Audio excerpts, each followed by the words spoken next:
Estamos en Gemara Yuma Mem Dalet Amud Beis 44b, al comienzo de la página 2, 4, la quinta línea, empezando de arriba, la línea casi en la mitad dice Omar Mar, dice el maestro. O sea, vamos a interpretar, explicar un concepto que apareció en la última braisa que la Gemara trae en la página 44a. Omar Mar dice así: Kach Porishim Beshas Matan Par Kohen Moshiach Upar Helm Davar Shel Tzibur Veseiri Avodas Kichovim. De la misma manera, así como dice el versículo "Bechol Adam lo lleve el moyed", que en Parshat Zachar Mois, que no puede haber ninguna persona en el Heichal, en el lugar más santo del templo. El Heichal sería este sector, que obviamente el Kodesh HaKodoshim, que está acá, es más santo todavía, pero este es el Heichal, uno de los lugares más santos del templo. Así como no puede haber ninguna persona ahí en el momento en que se hacen los trabajos de Yom Kippur. De la misma manera, hay que alejarse de ahí en el momento en que se hace Matan par Kohen Moshiach, el sacerdote, cuando se ofrenda un toro, porque el Kohen, el sacerdote, hizo alguna transgresión que no podía hacer, etcétera, etcétera. Entonces se hacía una ofrenda específica de pecado. No podía haber nadie en el Eijal, y si la congregación hizo un pecado, tampoco podía haber nadie ahí. Si la congregación hizo idolatría, tampoco podía haber nadie ahí. Esto es lo que decía la Braisa, lo estudiamos en las clases pasadas. Pregunta la Gemara sobre esta Braisa: Minalan, ¿de dónde aprendiste que esto es así? Porque el versículo que no puede haber nadie en el Eijal, vio y el Moyed, dice el versículo, este está hablando de Yom Kippur. ¿Cómo sabes que estas actividades que no tienen nada que ver con Yom Kippur, tampoco puede haber nadie ahí mientras se están ofrendando? Omar Rabbi Pedas, Atzio Kapara Kapara mi Yom Kippurim. Dice Rabbi Pedas, esto es una Gzeira Shava. ¿Qué significa Gzeira Shava? Significa que tenemos una palabra en un lugar de la Toira, otra palabra similar, o a veces es una expresión, ni siquiera una palabra, en la Toira. A veces ni siquiera es similar, pero no importa. Una palabra en la Toira en un lugar, otra palabra en la Toira en otro lugar, son similares conceptos. Y nuestros sabios recibieron como tradición que estas palabras están conectadas y se aplican las leyes de un lugar a otro lugar. Entonces, así como en Yom Kippur, en el día del perdón, aparece la palabra kapara, que significa expiación, y la Torah dice en Parshat Zachar Mois, Adam lo lleve el moyed, no puede haber ninguna persona en el Heichol. Cuando el Kohen entra, de la misma manera, en otros lugares donde aparece la palabra kapara, que son estos tres ejemplos que se enseñan uno del otro, no en todos de ellos está escrito la palabra kapara, pero sea como fuere, son similares en kedusha, en santidad, en actividad, etc. Y está escrito en alguno de ellos la palabra kapara, tampoco puede haber nadie, expiación, esa es la palabra kapara, tampoco puede haber nadie ahí en el Heichal. Muy bien, avanzamos. Omar Rabajo para Abo, hay una versión que hizo Ada para Abba, que es un sabio conocido. Omar Rabajo para Abo, Shumamina Mailes de Raiso. Aprende de aquí, de toda esta braisa que aprendimos anteriormente, de dónde hay que separarse, a dónde hay que estar atrás para no entrar, etc. Los mailos, los diferentes niveles de ketusha, de santidad que nuestros sabios mencionan al respecto del templo, son bíblicos. Es decir, a pesar de que no hay un versículo específico que nos diga que hay diferentes niveles de santidad en el templo, como continúa el Talmud, esto es lo que recibimos como tradición desde Moishe en el monte Sinai.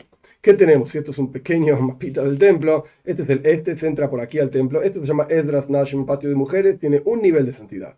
Luego el patio de Israel tiene otro nivel de santidad. Luego el patio de los Koyanim tiene otro nivel de santidad. Luego Beina Ulam la Mizbeach, entre el Ulam, este sector, y el Mizbeach y el altar, otro nivel de santidad. El Heichal tiene otro nivel de santidad. El Kodesh HaKodoshim, otro nivel de santidad, exclusivamente. De hecho, el templo estaba construido en una especie de monte. Entonces, a medida que uno caminaba hacia adentro del templo, iba subiendo físicamente hablando y elevándose en Kedusha. Rab Bar Abba quiere probar que estos niveles de Kedusha, de santidad, son bíblicos. A pesar de que no hay un versículo, esta es la tradición que Moshe dijo que estos niveles son bíblicos. ¿Cómo quiere probar esto Rab Bar Abba? Hay un concepto en la Torah que se llama Gzeira. Gzeira significa que nuestros sabios decretan alguna cuestión en particular para alejarse de una posible transgresión de la Torah. Nuestros sabios también dicen, Ein goizrin gzeira le gzeira. No existe hacer un decreto por sobre otro decreto. Ya una vez que hay un decreto, ya está. No hay un decreto rabínico protegiéndote de un decreto rabínico protegiéndote de una transgresión en la Torah. Esto no existe. Ein goizrin gzeira le gzeira. Ok. Con estas dos ideas en la cabeza, Rav Aja Baraba tiene una prueba interesante para decirnos que, de vuelta, los diferentes niveles de Kedusha, de santidad en el templo, son bíblicos y esa es la tradición a pesar de que no hay versículo. ¿Cuál es la prueba de Rav Aja Baraba? Vamos a ver en el Talmud. Y de Rabbanan, si me vas a decir que los diferentes niveles de Kedusha son decreto rabínico, que nuestros sabios decretaron que este sector tiene esta santidad, este sector tiene una santidad superior, este sector tiene una santidad superior. O sea, hay un decreto rabínico por sobre el sector, por llamarlo de alguna manera, por sobre el sector, de diferentes sectores del templo, que decretan una determinada santidad en ese sector del templo. Entonces ya tenemos un decreto rabínico, por así decir, residiendo por sobre el Beis Hamikdash, el templo. Entonces, si vas a decir esto, Maishna, ¿qué diferencia hay Beina Ulam y la Mizbeach, entre el Ulam y el altar y el Mizbeach en este sector? Que no puede haber ningún kohen. El versículo decía, en Parshas Ahar y Mois, al respecto de Yom Kippur, no puede haber ninguna persona en el Eichel mientras el kohen está trabajando ahí. Perfecto, esto es un versículo escrito.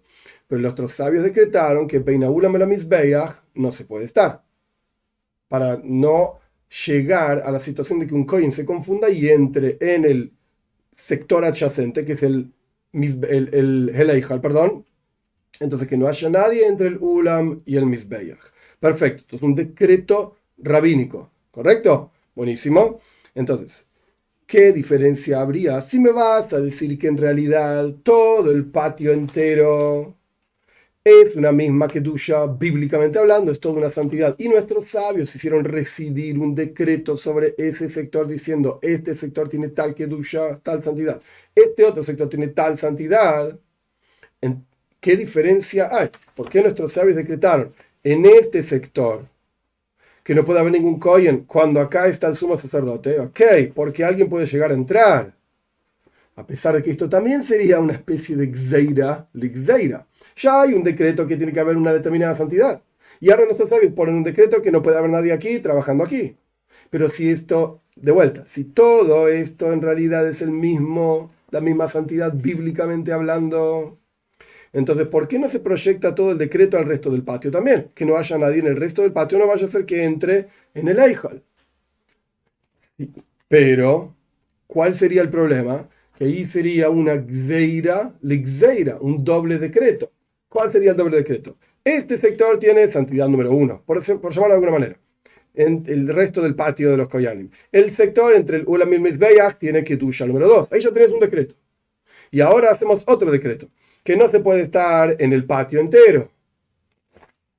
¿Por qué nuestros sabios decretaron que no se puede estar entre el Ulam y el Mizbeach? No vaya a ser que alguien entre. Pero ese decreto debería expandirse por todo el resto del patio. Porque puede ocurrir que alguien entre en el lugar. Pero, ¿por qué no se expande en el resto del patio? Ah, yo te voy a explicar. Porque en realidad acá hay una kedusha determinada bíblicamente hablando. A pesar de que no hay versículos, nuestros sabios lo recibieron como tradición de Moshe Rabbeinu. Y en el resto del sector es otra kedusha, otra santidad, bíblicamente hablando. Y nuestros sabios decretaron solamente aquí, que no se puede estar aquí. Y es un solo decreto de no vaya a ser que alguien entre en el Eichel. Entonces, de vuelta, la lógica de Rav Baraba es, si fuese de una manera, tendríamos una gzeira la gzeira. Si todas las santidades fuesen un decreto rabínico, pues entonces nuestros sabios están metiendo montones de decretos uno arriba del otro sobre el templo. No pega esto. Entonces aprende de aquí que hay un solo decreto. No se puede estar entre el Ulam y el Mizbeach, entre el Ulam y el altar, y el resto de los diferentes niveles de Kedusha son bíblicos. Esto es lo que quiere probar Rav Baraba. Vamos a verlo en el texto de vuelta. Y salca daitak de Rabbanan. Si me vas a decir que los diferentes niveles de Kedusha en el templo son rabínicos, Maishna, Beina Ulam y el Mizbeach, ¿qué diferencia hay? Que se hizo un decreto entre el Ulam y el Mizbeach, Dilma Mikrove Ailei. No vaya a ser que algún kohen puede ocurrir que entre el altar, perdón, entre al Eichal, Mikula Zaraname Nifreshu, Dilma Mikrove Ailei. Del resto del patio también tendrían que haber hecho un decreto, no vaya a ser que entren. Pero del hecho de que no hicieron un decreto, que te muestra que en realidad hay una kedusha diferente bíblicamente hablando, a pesar de que no tiene versículo. Nuestros sabios recibieron como tradición que cada sector del Beis Hamikdash, del templo, tiene su kedusha. Entonces, simplemente volviendo sobre la lógica de Rabá Baraba, el patio tiene una santidad bíblicamente hablando. Entre el Ulam y el Mizbeach tiene otra santidad bíblicamente hablando. El Eijal tiene otra santidad, santidad 1, santidad 2, santidad 3. No se puede estar en el lugar 3 porque la Toira dice eso. Está escrito, no puede haber ninguna persona acá en el Eijal cuando el Kohen está trabajando ahí adentro. Entonces, nuestros sabios decretaron que no haya nadie aquí, que no haya nadie entre el Ulam y el Mizbeach. Aquí es un decreto rabínico y ya está. Ningún problema, porque la santidad misma no es un decreto rabínico. Viene de la Toira. Esto es lo que plantea Rabá Baraba. Y la Toira, la Gemara, perdón, lo rechaza. Esto no lo aceptamos por una razón muy simple. Bein Ulam la Mizbeach, la leña empieza a ver Ayelay. Bein Ulam la Mizbeach, Kivan de Mafsik Midi, le Minacro Milso. Por cuanto entre el Ulam y el Mizbeach, el sector donde nuestros sabios declararon que no puede haber nadie, no hay nada que interrumpa entre ese sector y el Eijal, entonces es confuso y la gente podría llegar a entrar en el momento en que no puede entrar. Lo Minacro Milson, no se reconoce que no se puede entrar ahí, porque en realidad es fácil entrar. Azara, pero el resto del patio, aquí van de Mafsik, Minacro Milson. El resto del patio, por cuanto está el altar ahí en el medio del patio, se ve que es un sector diferente, entonces la gente no entra. Entonces, no necesariamente esta braisa que vimos en la página anterior es una prueba de que los diferentes niveles de Kedusha en el templo, de santidad en el templo, como va subiendo, etcétera, entrando, son bíblicos. No, señor, pueden ser rabínicos totalmente. No hay ninguna prueba acá. Avanzamos, la próxima idea es similar. Omar Robe, aprende de aquí. Aprende de aquí que la santidad del Ulam, que es este sector anterior al Eijal, y el Eijal es la misma Kedusha. Es toda la misma santidad. Es todo el mismo nivel. ¿Por qué? Si me vas a decir que son dos niveles de Kedusha, de santidad diferentes, entonces Robe dice así: Ulam Gufeik Zeira, de que no se puede estar en el Ulam mientras hay alguien trabajando en el Eijal, es una Gzeira, es un decreto rabínico. Y vamos a hacer de vuelta un decreto por sobre otro decreto. Entonces se aprende de aquí que en realidad es todo una sola Kedusha. De vuelta. Kedusha, la santidad, es una idea rabínica, no es una idea bíblica. Entonces, si esto tiene un nivel de Kedusha, es un decreto rabínico. Esto tiene otro nivel de Kedusha, un decreto rabínico. Decimos que no se puede estar aquí, es otro decreto rabínico más por sobre el decreto rabínico. No tiene ningún sentido. Entonces, ¿qué pasa? Todo esto, dice Robe, tiene una misma Kedusha, una misma santidad. Y nuestros sabios decretaron que no se puede estar acá, ¿ok? Entonces ahí vale, es un solo decreto. Por sobre el concepto, digamos, de la Kedusha, que es toda la misma. A pesar de que eso también sería un decreto. Pero, sin embargo, dice la Gemara, no. Ulam, uveina ulam, la mizbeach hada Kedusha. No es así.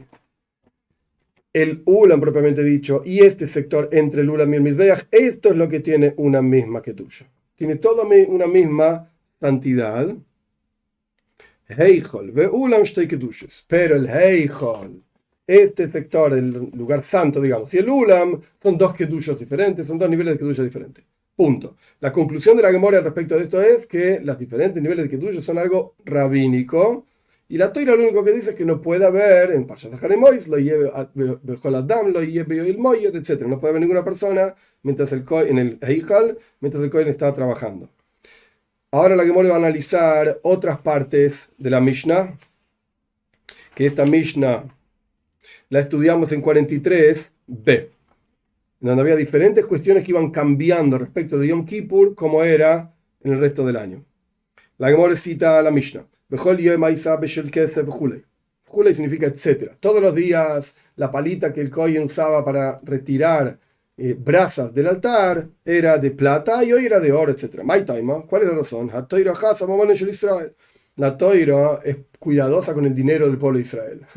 ¿Por qué todos los días era de plata? Porque cuando uno trabaja con brasas, el metal se va gastando. Entonces, si vas a gastarla de plata. Ok, Yom Kippur era de oro porque es un día especial, pero durante todo el año tiene que ser de plata, no gastes dinero que se termine consumiendo siendo de oro. Continúa la Gemara analizando la Mishnah. El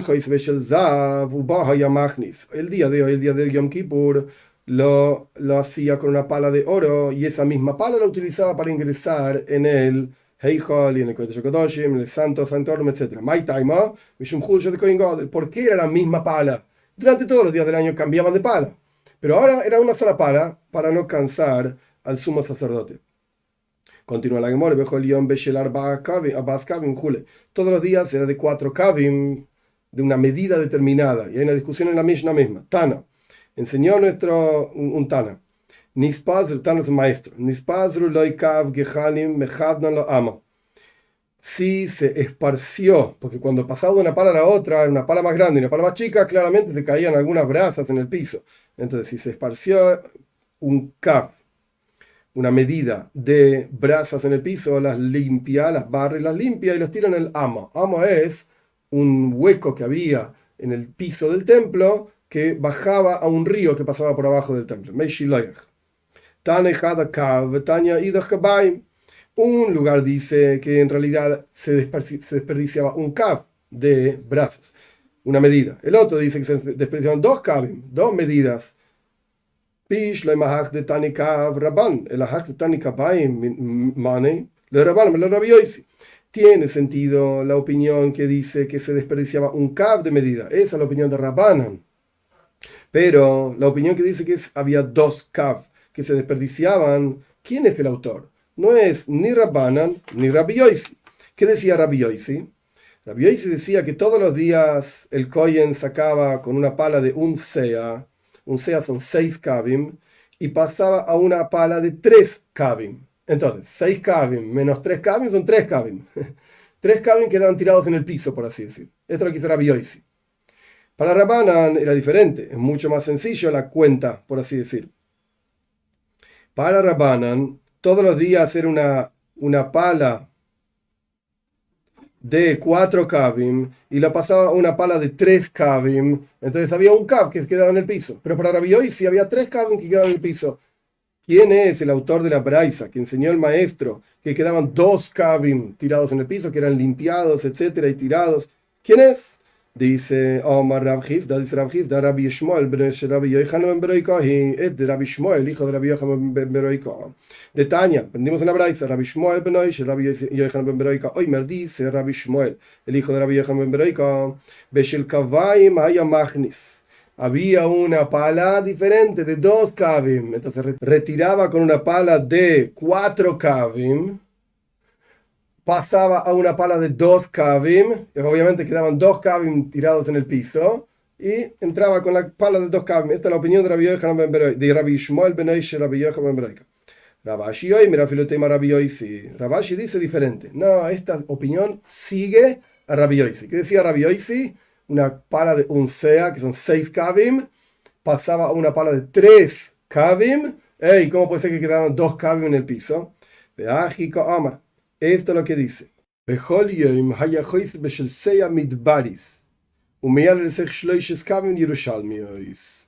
Hay diferentes tipos de medidas.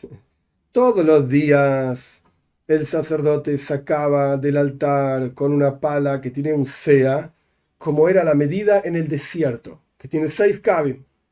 Pero cuando el pueblo de Israel entra a la tierra de Israel, evidentemente agregan a las medidas Yerushalmis, así se llama, una medida Yerushalmis, que esto probablemente ocurrió en la época de la venida con el segundo templo, no en la medida del en la primera venida, cuando el pueblo de Israel sale de Egipto, pasan 40 años, no, sino que cuando van a construir el segundo templo, agregan a las medidas.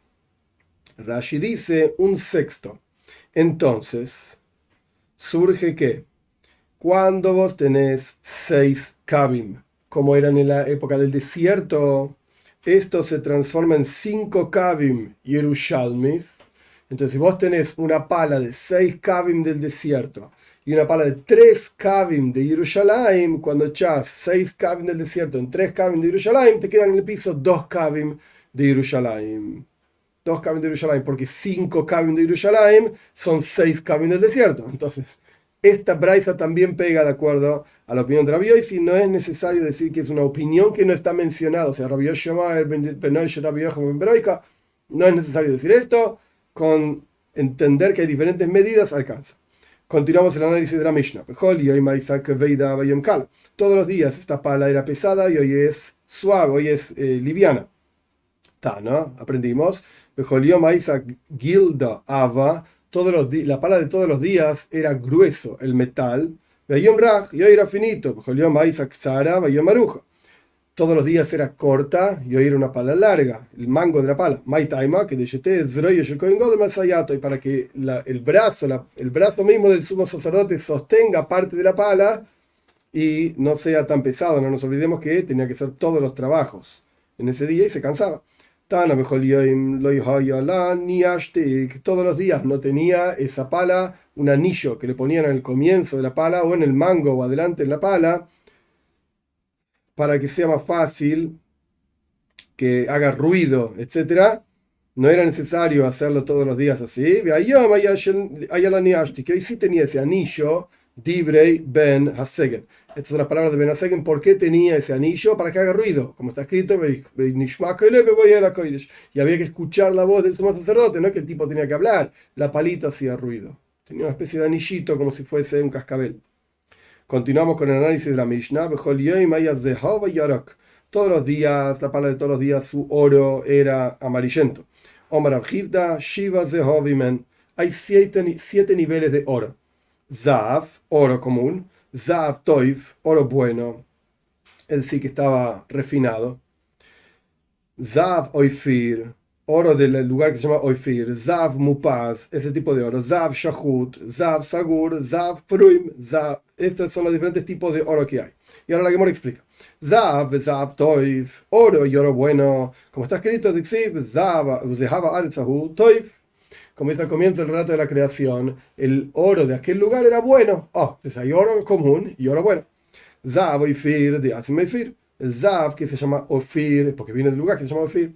Zav Mupaz, este tipo de oro.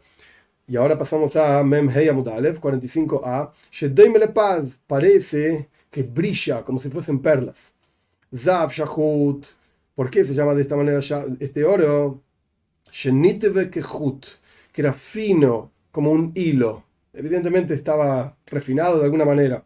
Por eso es Kehut, Shahut, una cosa así, como un hilo.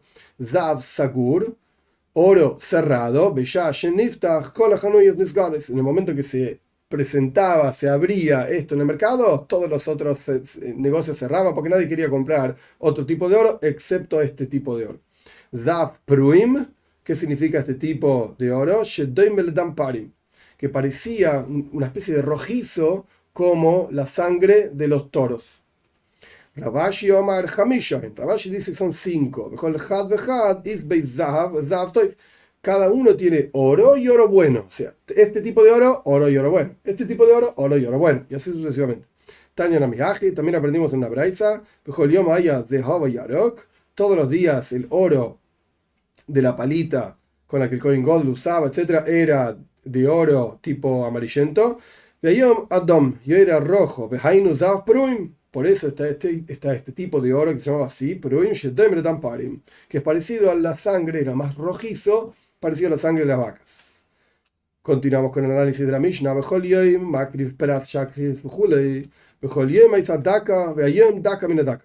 respecto del que estoy desde el incienso, todos los días se ofrendaba un praz a la mañana, un praz a la tarde.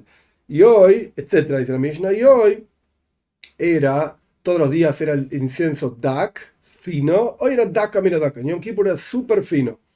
Tano Rabbana enseñó a nuestros sabios, Dako, Matalmud Loimar, ¿qué te enseña esta palabra dak? Que tenía que ser fino. ¿Acaso no está escrito que el incienso tiene que ser fino? O sea, la harina del incienso o el polvo del incienso bien refinado, bien molido. El aleobi Dako, Minadako. Sino que te enseña que en Yom Kippur tiene que ser súper fino, vuelto a refinar. Continuamos con la Mishnah. Todos los días los sacerdotes subían por el este de la rampa que estaba antes del altar. De Amarmar, todas las vueltas que uno da tienen que ser por la derecha hacia el este. Como dijimos anteriormente, el este era la entrada del templo, entonces uno tenía que subir por el este, sería por acá, al altar. Esto es lo que ocurría durante todos los días. Por esta razón de darle precedencia a la derecha. Y hoy subían en el medio y bajaban por el medio. Mai Taima, ¿por qué? Por el honor al sumo sacerdote, que era una persona elevada, un día elevado, y subía por el medio de la rampa. Todos los días el sumo sacerdote los sacerdotes, perdón, se le lavaban las manos por el samovar, el kior, que tenía agua en la entrada del altar, en la salida del altar y la entrada del Eijan, etc. Y hoy el Kohen Gadol se lavaba las manos con un Kiten Shozav, con una jarra de oro. Maitaima, ¿cuál es la razón de esto? Mishum Kvoidesh el Kohen Gadol, por el honor al Kohen Gadol, que era más elevado, un día elevado, entonces se lavaba las manos con una jarra de oro. Estamos en la mitad de Memhei Amud Alev, 45a, casi la mitad, y Dios mediante continuamos con el análisis de la Mishnah en la próxima clase.